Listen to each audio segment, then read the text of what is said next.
তোমার যদি আজকে খারাপ রেজাল্ট থাকে, আমি প্রত্যেকটা খারাপ রেজাল্ট করা, লাইফে ডাউনফল হওয়া, লাইফে মাটির নিচে ঢুকে যাওয়া প্রত্যেকটা মানুষকে বলবো, তোমাকে আল্লাহ একটা ক্ষমতা দিছে। তুমি human being, you have the power of revenge and hate and anger. তিনটা কঠিন feelings, there is no love, no passion, no inspiration, তিনটা pure straight out of hell feelings।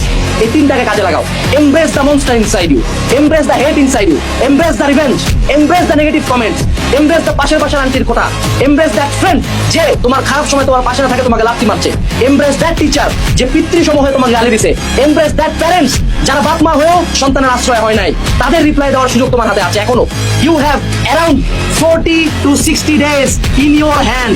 এই 40 থেকে 60 দিন কাঁদতে পারো প্রতিদিন, অনলাইনে এসে প্রতিদিন সরকারকে গালি দিতে পারো, অনলাইনে এসে প্রতিদিন আমাকে গালি দিতে পারো, এবং তোমাদেরকে যে সকল ভাইয়ারা নিয়ে মজা নিচ্ছে তাদের কমেন্ট সেকশনে যা যুদ্ধ লাগাই দিতে পারো যে ভাই এত বিপদে আছে আবার মজা নিচ্ছেন কেন। অথবা তুমি একটা জিনিস চুজ করতে পারো, আজকে থেকে সোশ্যাল মিডিয়া অফ, আজকে থেকে লাইফের প্রত্যেকটা এনার্জি ড্রেনিং অ্যাক্টিভিটি অফ, আজকে থেকে প্রত্যেকটা নেগেটিভ মানুষ বাদ, আজকে থেকে আনাস, রহিম, করিম, জরিনা, ফাতেমা যে আছে ও কাম ব্যাক দিবে। আজকে থেকে ও শুধুমাত্র আলকেনস্টাইন অ্যাপে ঢুকে একটা ক্লাস করবে। আজকে থেকে ও একটা বই পড়ার জন্য 1 ঘন্টা 2 ঘন্টা টাইম দিবে না, একদিনে শেষ হবে। 4 দিন না, একদিনে একটা বই শেষ হবে। পারবা না? পারবা।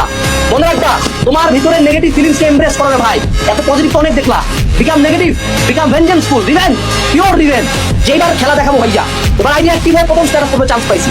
তোমরা বলতে পারো ভাই তুই এটা কোর্স ব্যাচের জন্য বলছো, অফকোর্স ওয়াই নট, আমার কোর্স থেকে তো তোর লাভ হবে। So give and take. আর আমি কি বলবো যে না ছাড়ে দে মামা, এইচএসসি শেষ হয়ে গেছে, তাই এইচএসসি পরে কত কিছু আছে, ভার্সিটি আছে, চাকরি আছে, ভাই শেষ হবে না রে ভাই জীবনের পথ। So come back.